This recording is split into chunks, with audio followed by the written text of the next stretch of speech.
Assalamualaikum dan salam Sarawakku sayang, bersama saya Lia Amira Anorikos. Tumpuan berita, Kerajaan Sarawak menerusi SEDC Energy mula menerima 4 unit kenderaan Toyota Mirai daripada UMW Toyota Motor Sdn Berhad. Penyerahan kenderaan yang menggunakan teknologi hijau tersebut sebagai tanda menghargai usaha anak syarikat Perbadanan Pembangunan Ekonomi Sarawak SEDC yang melaksanakan aspirasi Kerajaan Sarawak dalam menjadi peneraju tenaga hijau negara. Premier Sarawak Datuk Petinggi Tan Sri Dr. Abang Abdul Rahman Zohari Tun Datuk Abang Openg berkata, ini merupakan salah satu peluang untuk Sarawak mempromosikan kegunaan tenaga hijau seperti hidrogen. Dan di negeri kita, our technology on hydrogen is in the process of transition. And we have a few vehicles in Sarawak driven by hydrogen power. And this is the latest Toyota Mirai. We got also Hyundai. I don't know whether they're competing, I'm not very sure. But we got Hyundai. For the same time, we have few buses already. And this is to prove that Sarawak is going forward. Beliau berkata demikian dalam sidang media selepas menyaksikan simbolik penyerahan kereta mesra alam itu dalam satu majlis ringkas di Menara Pelita, Kuching pada Isnin. Dalam majlis itu, UMW Toyota Motor turut menyerahkan seunit Toyota Mirai kepada Premier Sarawak. Untuk rekod, Toyota Mirai mampu pergi lebih jauh berbanding kereta berkuasa petrol iaitu sehingga 1,360 km apabila diisi sumber hidrogen sebanyak 5 km. Mirai yang bermaksud masa depan dalam bahasa Jepun mewakili titik perubahan bagi industri automotif yang mana ia menawarkan alternatif yang lebih bersih dan hijau untuk pengguna.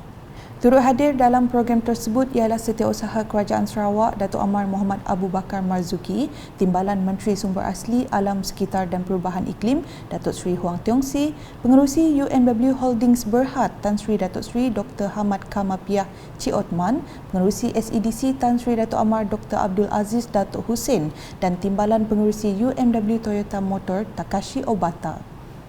Laporan seterusnya, Kementerian Kesihatan Malaysia KKM akan memberikan tumpuan khusus kepada klinik-klinik daif bukan hanya di Sarawak tapi seluruh Malaysia. Timbalan Menterinya Lukan Isman Awang Sauni berkata, dalam siri lawatan kerjanya, pihaknya bertekad menyelesaikan beberapa keperluan asas terutama kerosakan-kerosakan kecil di klinik-klinik berkenaan. Juga kita berharap agar pembentangan bajet oleh Yang Amat Berhormat Perdana Menteri selaku Menteri Kewangan dapat memberikan penumpuan khusus kepada klinik-klinik daif bukan hanya di Sarawak tetapi klinik-klinik di seluruh Malaysia, Sabah, Sarawak dan juga Semenanjung. Sudah tentu kita memberikan fokus memandangkan klinik-klinik yang rosak dan juga klinik-klinik yang telah usang memang banyak terletak di negeri Sabah dan Sarawak.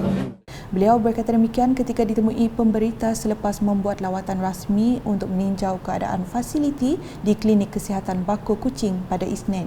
Selain itu, katanya KKM juga mempunyai perancangan dalam pemetaan tapak tanah di seluruh negeri serta mengenal pasti tapak-tapak tanah yang bersesuaian untuk dibangunkan melalui proses rancangan Malaysia ke-12 RMK12. Dalam lawatan tersebut, Lukan Isman yang turut disertai Timbalan Menteri Tenaga dan Kelestarian Alam Sekitar merangkap Ahli Dewan Undangan Negeri Adun Demak Laut Dr. Hazlan Abang Hibni turut memberikan taklimat kepada kaki tangan KK Bako. Berita seterusnya, pelajar sekolah diseru untuk memanfaatkan peluang yang diberikan semasa sesi persekolahan. Ahli Dewan Undangan Negeri Adun Setakan Datuk Hamzah Ibrahim berkata, para pelajar harus bijak menggunakan peluang dan ruang apabila berada di sekolah. Jelas beliau, semua pelajar mesti mengamalkan budaya tidak leka dan melihat ke hadapan untuk bersedia menghadapi cabaran masa depan. Beliau berkata demikian semasa majlis penutupan program pembangunan minda di Sekolah Kebangsaan SK Jalan Muara Tuang, Kota Semerahan baru-baru ini. Antara pengisian program adalah aktiviti robotronik The Bag is Break dan Mari Belajar Melukis Kereta yang melibatkan para pelajar, ibu bapa dan agensi yang terlibat. Sementara itu, penduduk di sekitar Sadun Jaya menerima agihan buah limau mandarin bersempena dengan perayaan Tahun Baharu Cina 2023. Pengagihan sumbangan tersebut dilakukan oleh Timbalan Menteri Infrastruktur dan Pembangunan Pelabuhan merangkap Ahli Dewan Undangan Negeri Adun Sadun Jaya, Insinyur Aidil Lariwo dan Ahli Parlimen Batang Sadong Rodiah Sapii baru-baru ini. Pengagihan sumbangan bermula di Sekolah Jenis Kebangsaan SJK Semerak dan seterusnya di Pasar Baru dan Pasar Lama Sadun Jaya. Kedua wakil rakyat itu turut berkesempatan beramah mesra dengan masyarakat Cina serta menzahirkan ucapan sempena perayaan kaum tersebut yang menjelang tidak lama lagi. Beralih ke laporan berikutnya, Ahli Dewan Undangan Negeri Adun Telian Royston Valentine turun padang pada Ahad meninjau kerja-kerja pembersihan sungai di Sungai Kuala Lama Sungai Mason, Kampung Kuala Lama Mukah. Sungai tersebut tersumbat disebabkan longgokan kayu hanyut semasa fenomena air pasang penghujung tahun lepas yang menyebabkan laluan nelayan sungai terhalang. Ia merupakan kes kedua selepas dibersihkan kali pertama pada pertengahan November lepas. Royston ketika ditemui mengucapkan terima kasih kepada pihak Jabatan Pengairan dan Saliran DID Mukah dan Jawatan Kuasa Kemajuan dan Keselamatan Kampung JKKK Kuala Lama yang telah mengadakan perbincangan Jumaat lepas untuk mencapai cara penyelesaian jangka masa panjang terhadap masalah ini. Menurutnya, pihak JKKK telah membuat aduan masalah ini terus kepada beliau pada awal minggu lepas dan tindakan pantas daripada pihak pejabat DID dalam minggu yang sama amatlah dihargai.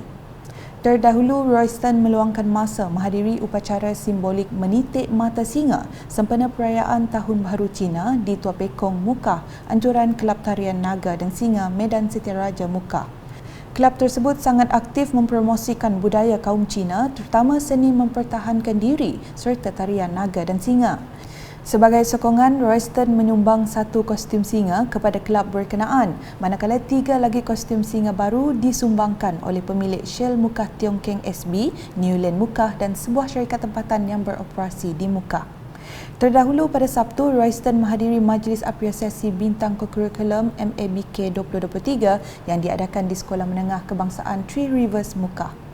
Menurut Royston, program ini diadakan bagi meningkatkan minat para pelajar dalam penglibatan aktif aktiviti di sekolah di samping dapat membina jalinan hubungan yang erat dan kerjasama yang baik di antara ibu bapa, pelajar, guru-guru dan agensi-agensi yang telah terlibat secara langsung dan tidak langsung semasa aktiviti ini. Sekian edisi malam bersama saya Lia Amira. Berita lebih lanjut boleh didapati di semua platform media sosial UKAS termasuk portal ukas.sarawak.gov.my dan UKAS Channel di YouTube. #menyebarfakta. Salam UKAS.